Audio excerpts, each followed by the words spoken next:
Hello students, welcome to core classes. CHE 04 assignment 2021 हम उसका solution लेकर आए हैं। तो क्वेश्चन नंबर 1 जिसका फर्स्ट पार्ट है, right the name and symbol of SI unit. तो नेम भी लिखना है यूनिट का और उसका सिंबल भी बताना है। तो सबसे पहले क्वेश्चन है, लेंथ का हमें SI यूनिट कौन सी होती है? मीटर, और उसे डिनोट करते हैं, सिंबल है उसका स्मॉल m। मास किलोग्राम और उसका सिंबल है केजी। अमाउंट ऑफ सब्सटेंस को हम मोल्स में काउंट करते हैं और MOL उसकी सिंबल होता है। टेम्परेचर केल्विन में और उसका सिंबल है कैपिटल K। बी पार्ट है डिफ्रेंसिएशन बिटवीन फिजियोसॉर्प्शन एंड केमिसॉर्प्शन। तो फिजियोसॉर्प्शन में क्या होता है? ये रिवर्सिबल प्रोसेस है, लेकिन केमिसॉर्प्शन में नहीं है, वो इरिवर्सिबल प्रोसेस है। और फिजियोसॉर्प्शन है, इसका मतलब it is physical adsorption. Chemisorption में इट इज केमिकल एड्सॉर्प्शन।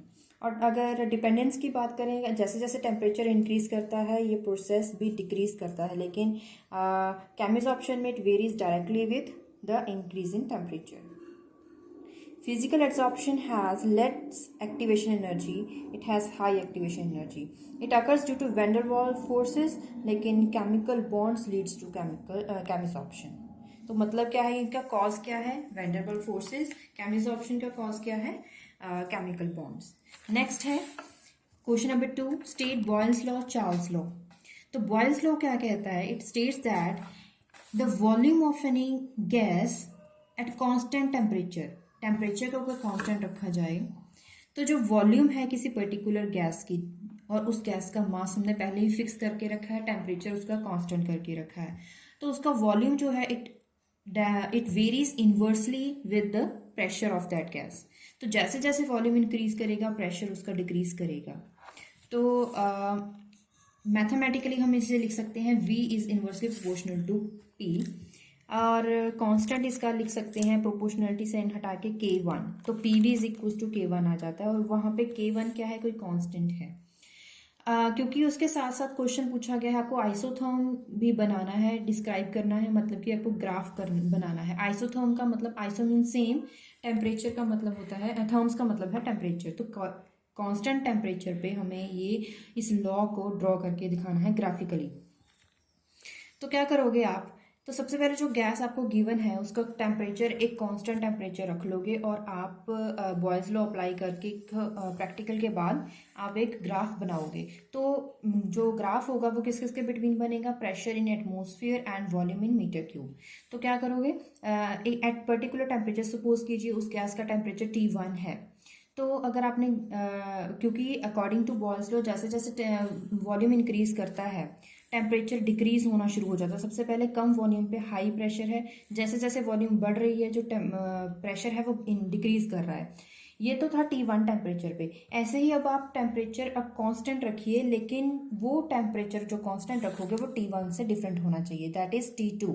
तो T2 टेम्परेचर पे दोबारा से वही आप प्रोसेस रिपीट कीजिए, तो आपके पास एक और ग्राफ आएगा। अब ये दोनों ग्राफ्स में आपने क्या देखा है? T1 is greater, T1 is greater than T2। तब ऐसा बिहेवियर, अगर ऐसा बिहेवियर हो at two different temperature, two different temperature का मतलब ये है कि एक एक्सपेरिमेंट आपने करा एक टेम्परेचर पे, तो दूसरा एक्सपेरिमेंट आपने करा दूसरे डिफरेंट टेम्परेचर पे। तो टेम्परेचर कांस्टेंट का मतलब है कि एक एक्सपेरिमेंट में, पूरे एक्सपेरिमेंट में आपको टेम्परेचर की वैल्यू कांस्टेंट रखनी होती है। तो क्योंकि कांस्टेंट रखनी होती है तो ऐसे ग्राफ को हम बोलते हैं आइसोथर्म। और इसका जो शेप है आप देख रहे हैं ग्राफ में, ये पैराबोला की शेप ले रहा है। चार्ल्स लॉ में बोलता है कि volume of gas is indirectly proportional to temperature अगर हम प्रेशर को कांस्टेंट रखते हैं। तो चार्ल्स लॉ में कांस्टेंट रखा जाता है प्रेशर। तो सिमिलरली आपको वैसे ही ग्राफ ड्रॉ करना है टेम्परेचर एंड वॉल्यूम के बीच में, एक पर्टिकुलर प्रेशर P1 के साथ, फिर P2 के साथ। और आप अगर कंपेयर करोगे तो P2 is greater then P1, तो इस मतलब कि P2 इज लेस देन ये जो ग्राफ है। अब यहाँ पे ऐसा क्यों है? अगर आप इसका मैथमेटिकल कोई भी वैल्यू काउंट करोगे, पूरा आंसर एक्सपेरिमेंट के बाद काउंट करोगे और P1 का काउंट करोगे, तो जो भी वॉल्यूम का आपके पास आंसर आएगा वो P1 का ग्रेटर होगा एज कंपेयर टू P2। लेकिन ऐसा केस T1 और T2 जब टेम्परेचर रखा था वैसा नहीं था। क्यों? क्योंकि यहाँ पे क्या है, इंक्रीज कर रहे हैं दोनों जो स्लो लाइंस हैं यहाँ पे आपको दिखाई दे रही हैं, दोनों इंक्रीज कर रही हैं। इंक्रीज कर रही हैं तो दोनों में कौन सा ज़्यादा बड़ा हुआ? P1 as compare to P2। लेकिन अगर आप देखते बॉयल्स लॉ में तो वहाँ पे अपोजिट ग्राफ है, जैसे जैसे वैल्यू बढ़ रही है तो वाई एक्सिस की जो वैल्यूज है वो कम हो रही हैं, इसीलिए वहाँ पे ग्राफ इन्वर्स हो जाता है। अब इसके बाद नेक्स्ट क्वेश्चन, वैन डर वाल इक्वेशन हमें बनानी है। तो वैन डर वाल इक्वेशन आपको पता है आइडियल गैस इक्वेशन को करेक्ट करके बनाई गई थी। करेक्शन उसकी वॉल्यूम में करी गई थी, क्योंकि आपको पता है कि जो वॉल्यूम है वो एंटायर सोल्यूशन का गैस मॉलिक्यूल्स का वॉल्यूम कंसीडर करते हैं। लेकिन आपको पता है कि गैस मॉलिक्यूल्स में जो कोलिशंस होती हैं विद इन द कंटेनर दूसरे गैस मॉलिक्यूल्स के साथ होती हैं, प्लस वॉल्स ऑफ कंटेनर के साथ होती हैं। तो इस क्राइटेरिया को लेके वॉल्यूम को करेक्ट किया गया था, जिससे बनाया गया था V-NV। ऐसे ही प्रेशर को भी ऐसे ही करेक्ट किया गया था, और क्या बनाया गया था कि जो प्रेशर है, एक्चुअल प्रेशर जो है, जो वो आइडियल गैस का वो ज़्यादा होता है as compare to observed pressure. तो ऑब्जर्व प्रेशर उतना नहीं आता है, तो उससे चेंज करके क्या लिखा गया, it is directly proportional to n² number of moles and inversely proportional to V²। तो इसका प्रोपोर्शनलिटी कांस्टेंट हटाया और A लगाया, वॉल्यूम में कांस्टेंट B लगा, प्रेशर में जब करेक्ट किया गया था उसका कांस्टेंट A लगा। तो दोनों को कलेक्ट करके हमारे पास जो इक्वेशन बनती है वो वैन डर वाल इक्वेशन कहलाती है। Next 4th question, surface tension क्या होता है और किन फैक्टर्स पे डिपेंड करता है? किसी भी लिक्विड के सरफेस में जो भी डिस्टर्बेंस क्रिएट होती है, उस डिस्टर्बेंस को, उस टेंशन को सरफेस टेंशन बोलते हैं। अभी सपोज कीजिए कोई भी कंटेनर में लिक्विड पड़ा है, कोई भी हमने उस पर फोर्स नहीं लगाया है, कोई भी उसमें चेंजेस नहीं करे गए हैं, तो उसमें क्या होता है कि जितने भी उस लिक्विड के मॉलिक्यूल्स हैं सारे के सारे सफेरिकल शेप एक्वायर करेंगे। ऐसा क्यों? क्योंकि spherical shape takes small surface area as compare to any other shape. तो अभी क्या होता है कि जो लिक्विड है उसमें जितने भी अंदर मॉलिक्यूल्स हैं सभी में अट्रैक्शंस होती हैं as compare to gas molecules. तो क्या होता है कि जो molecule in the interior of liquid is attracted by all molecules, जितने भी उसके आसपास हैं सभी उसको अट्रैक्ट करते हैं, और ये सभी डायरेक्शन में अट्रैक्शन इक्वल होती है। लेकिन सिर्फ सरफेस जो होता है लिक्विड का उसमें ऐसा नहीं होता है, उसमें जो पुल लगता है, उसमें जो फोर्स लगता है, जो भी उसमें अट्रैक्शन होती है वो सिर्फ और सिर्फ जो उस सरफेस के बिलो में जितने मॉलिक्यूल्स होते हैं उनमें वो सरफेस होता है, उनमें वो अट्रैक्शन होती है। The molecules on the surface of liquid is drawn inward trying to minimise the surface area. अगर ऐसा होता है then tendency of a surface to contract each point on the surface of the liquid under pressure.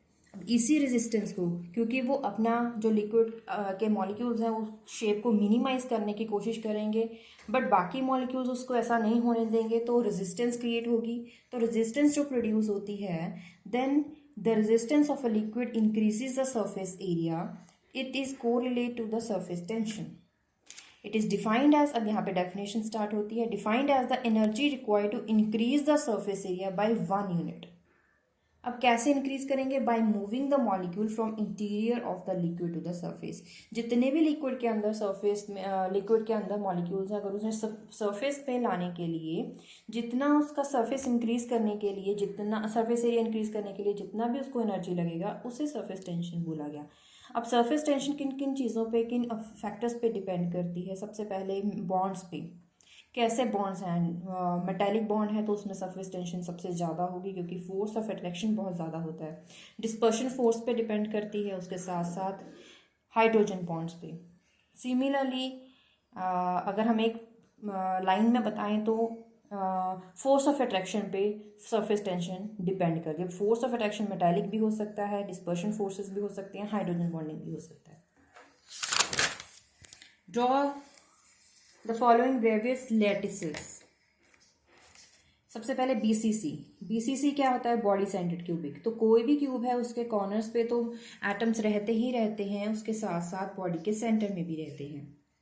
तो 8 corners पे एक body के centre में।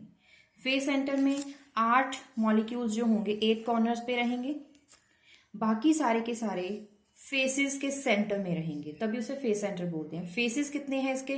Cube के 6 फेसेस होते हैं, तो एक फेस में एक मॉलिक्यूल, एक एटम होगा, एक फेस के सेंटर में एक एटम। तो जो आपको सामने दिखाई दे रहा है उसमें सेंटर में एक एटम है, एक फेस, एक पीछे है, 2 ऊपर नीचे लेफ्ट एंड राइट, तो टोटल यहाँ पे 6 फेसेस हैं, तो 6 फेसेस में सेंटर में एक एक एटम है। सिंपल मोनोक्लिनिक में कहीं भी और एटम नहीं है, सिर्फ और सिर्फ कॉर्नर्स में होंगे। एंड सेंटर में क्या होगा? एंड क्या है? एंड का मतलब यहाँ पे एक और सेल होगा, यूनिट सेल, यहाँ पे एक और यूनिट सेल होगा, तो इन दोनों का कॉमन जो होगा, this is known as end centre. Hexagonal, hexagon 1 2 3 4 5 6 ऊपर और नीचे, और एक जो सेंटर में, इनके एंड के सेंटर में है, उनका जो रिलेशन होगा इन 8 की बजाय किन्हीं 2 कॉमन यूनिट सेल्स के साथ होगा। इसके बाद वर्क क्या होता है? Work is mathematically it is force into displacement. Definition लिखें। अब give different ways in which work can be done. Gravitational work हो सकता है, वो क्या होता है? अगर कोई भी बॉडी जिसका मास m है और उसे पर्टिकुलर हाइट पे लेके जाना हो, उसके लिए जितना फोर्स लगेगा वो होगा mg। अगर उसे हाइट पे, पर्टिकुलर हाइट पे लेके जाना होगा तो उसका टोटल फोर्स होगा mgh, that is gravitational work. Electric work क्या होगा? Electric potential. If an electric potential E is applied across a resistance और उस पर करंट जो फ्लो करे तो उसका क्या वर्क क्या होगा? EIT, T सेकेंड्स में, time. Pressure volume work. This is a type of mechanical work performed when a system changes its volume against the opposing pressure. Opposing pressure. तो applied pressure को oppose करते हुए जो भी gas या फिर किसी भी मैकेनिकल वर्क किया गया, जैसे कि गैसेस होती हैं कंटेनर में फिल्ड होती हैं, तो उसको पिस्टन के थ्रू उस पर प्रेशर अप्लाई किया जाता है, रिलीज किया जाता है या फिर फोर्स अप्लाई किया जाता है, वो प्रेशर वॉल्यूम वर्क होता है। अब ऐसी कौन सी 2 टर्म्स है, क्वेश्चन में पूछा गया है, ऐसी कौन सी 2 क्वांटिटीज हैं जिनकी यूनिट मैच करती है वर्क के साथ? तो वर्क की यूनिट क्या होती है? जूल। तो ऐसी ही एक क्वांटिटी है एनर्जी जिसकी यूनिट जूल है, टॉर्क है जिसकी यूनिट जूल होती है। Next, calculate delta H not. Enthalpy आपको काउंट करनी है और आपको एक रिएक्शन दी गई है। अब इस रिएक्शन में जितने भी इंथैल्पीज हैं सब की, वो आपको आपकी बुक में मिल जाएगी, क्योंकि क्वेश्चन में लिखा हुआ है कि जो क्वांटिटीज़ हैं इनकी आपको अपनी बुक में आप रेफर कर सकते हैं। तो आपकी बुक में से ये क्वांटिटीज़ ली गई हैं। तो आपको क्या करना है, जो टोटल इंथैल्पी चेंज होता है, it is the sum of delta H not values of product minus sum of delta H not values of reactant. Enthalpies of product minus reactant. तो प्रोडक्ट का पहले सम करेंगे, प्रोडक्ट में क्या है? Carbon dioxide, water, minus अब reactant का sum कीजिए। रिएक्टेंट क्या है? प्रोपीन और ऑक्सीजन। अब इनकी वैल्यूज हमें दी गई हैं। ये 3 क्यों लिखा है? क्योंकि यहाँ पे जो कार्बन डाइऑक्साइड है उसके 3 मोल्स हैं, तो यहाँ पे 3 के साथ मल्टीप्लाई करना होगा। वाटर के 3 है तो 3 के साथ मल्टीप्लाई, ये 1 है तो 1 के साथ मल्टीप्लाई, ऑक्सीजन 9/2 है तो 9/2 के साथ मल्टीप्लाई। सारी वैल्यूज को सब्स्टिट्यूट करा। ऑक्सीजन का जो डेल्टा H नॉट वैल्यू होता है वो 0 होती है, तो यहाँ पे 0 सब्स्टिट्यूट करा। यहाँ पे सिर्फ मैथमेटिकल कैलकुलेशन है, कैलकुलेशन करी, आप किलो जूल पर मोल में आपको वैल्यू मिल जाएगी। क्वेश्चन है, discuss entropy change for isothermal reversible expansion and reversible compression. तो आंसर आपका यहाँ से स्टार्ट होता है। आइसोथर्मल एक्सपेंशन में क्या होता है, एंट्रोपी की बात कर रहे हैं, तो हीट क्या होगी जो भी रिवर्सिबल प्रोसेस में अब्जॉर्ब करी गई है by the gas, that is Q reversible, ReV। Entropy change क्या होगा? Let the entropy change is delta S1। तो एंट्रोपी का फॉर्मूला लगाइए, that is Q/T। Since the reservoir losses heat loss करते हैं तो इसका मतलब लॉस ऑफ हीट है, तो हमें इसको नेगेटिव साइन के साथ डिनोट करना पड़ेगा। अब ये जो नेगेटिव साइन के साथ डिनोट करी है, तो सपोज कीजिए ये अब एंट्रोपी चेंज है S2, तो टोटल एंट्रोपी चेंज कितना हुआ, इन दोनों का सम कर दीजिए, आपके पास आंसर 0 आ जाएगा। नेक्स्ट है isothermal reversible compression. Let gas undergo isothermal compression back to the original state, assume that during this compression heat loss हुआ है from the system and heat gain करेगी है बाय द रिजर्वियर। अब जो भी heat loss हुई है और हीट गेन हुई है अब वो रिवर्सिबल है, ये हमें बताया गया है क्योंकि यही टॉपिक है। तो टोटल एंट्रोपी चेंज कितना होगा, वो भी जीरो हो जाएगा क्योंकि जितनी लॉस करी गई उतनी ही गेन करी गई, तो चेंज नहीं आया। तो दोनों कंडीशंस में टोटल एंट्रोपी चेंज पूरे साइकिल में जीरो हो जाता है। तो इसका मतलब ये हुआ total entropy change in A reversible cycle is zero. Question number 7, एक रिलेशन आपको मैक्सवेल रिलेशंस हैं, आपको ये बना के दिखाना है। तो इसे बनाने के लिए सबसे पहले हमें कुछ टर्म्स लिखनी होती हैं। डी यू जिसका फॉर्मूला, ये 4 ऐसे फॉर्मूले हैं जिनको आपको याद करना है, ये मैक्सवेल रिलेशंस हैं। अब इसको क्या करना होगा, आपको इन सभी को यूज करके डिफरेंट डिफरेंट रिलेशंस बनते हैं। अब यहाँ पे ये जो रिलेशन है वो किसको यूज करके बनाया गया है, इक्वेशन नंबर 3। तो आप इसका एक ऐसा रिलेशन बना के दिखाया है जो आपको पूछा नहीं गया है, लेकिन आपको सिर्फ बताया गया है कि रिलेशंस कैसे बनते हैं। तो इसको आप वीडियो को पॉज करके इन्हें नोट डाउन करिए। लेकिन जो हमारा आंसर है जिसे हमें प्रूव करना है वो यूज करेंगे हम इक्वेशन नंबर 3 से। D A is equal to minus S D T minus P T V. करना क्या होगा, सबसे पहले यहां से स्टार्ट करें। यहां से सबसे पहले हमें, क्योंकि क्वेश्चन में अगर क्वेश्चन को आप देखें, प्रूफ क्या करना है आपको, यहाँ पे जो टर्म्स हैं उनको देखिए, v है t है, तो v सबसे पहले v को लेके चलेंगे। v का मतलब अगर v कांस्टेंट है तो dv चेंज इन वॉल्यूम तो जीरो हो जाएगा। तो क्या होगा यहाँ पे, ये क्या बन जाएगा, करली a by curly a at constant volume is equal to dv zero हो गया minus s curly t at constant volume. Curly curly जो वैल्यूज हैं उन्हें एक तरफ ले जाइए, क्या आ जाएगा, माइनस एस। अब ये खत्म हो गया। अब इसके बाद क्योंकि क्वेश्चन में एक तरफ t था एक तरफ v था, v वाला हमने काम कर लिया। अब t के पास आते हैं। t कांस्टेंट है तो dt जीरो हो जाएगा। सिमिलरली इसी इक्वेशन में अब क्या करोगे, आप सब्स्टिट्यूट करोगे। ये क्या बन जाएगा, करली a by curly a at constant temperature minus p curly v at constant temperature, और ये dt जो टर्म है पूरी की पूरी जीरो हो जाएगी। अब यहाँ पे दोबारा से आपको क्या करना है, कर्ली टर्म्स इकट्ठी कर लीजिए बाकी राइट हैंड साइड पे। अब जो ये इक्वेशन है आपके पास 10th इक्वेशन, यहाँ पे कर्ली t है तो आपको इसको डिफ्रेंशिएट करना होगा विद रिस्पेक्ट टू v, और इस टर्म में क्या है, कर्ली v, तो इसको आपको डिफ्रेंशिएट करना होगा विद रिस्पेक्ट टू t।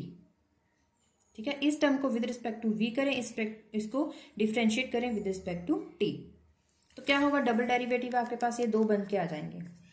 अब यहाँ पे आपको पता है कि आप चाहे करली ए का डिफ्रेंशिएशन सबसे पहले ए का डिफ्रेंशिएशन v के साथ करें, उसके बाद t के साथ करें, या फिर आप पहले t के साथ करें फिर v के साथ करें, दोनों वैल्यूज इक्वल आएंगी, दोनों के आंसर्स इक्वल हैं। तो इसका मतलब तो राइट हैंड टर्म्स भी इक्वल आ जाएंगी। वो राइट हैंड टर्म्स ये रही, यही आपको प्रूव करना था।